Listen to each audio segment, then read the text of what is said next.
Okay, this is our Weima 13. We got a new one on the way. Going to the next step. And this is a control panel for the Weima line.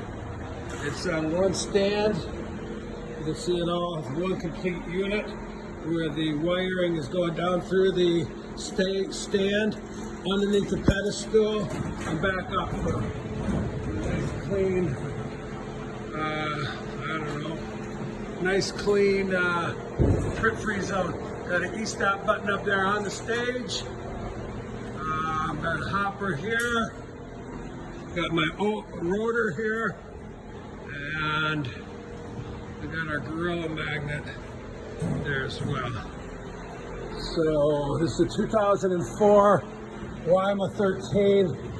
Has been rebuilt. We'll have a copy of the list of all the rebuild, along with a drop tray that you can put bar magnets in there.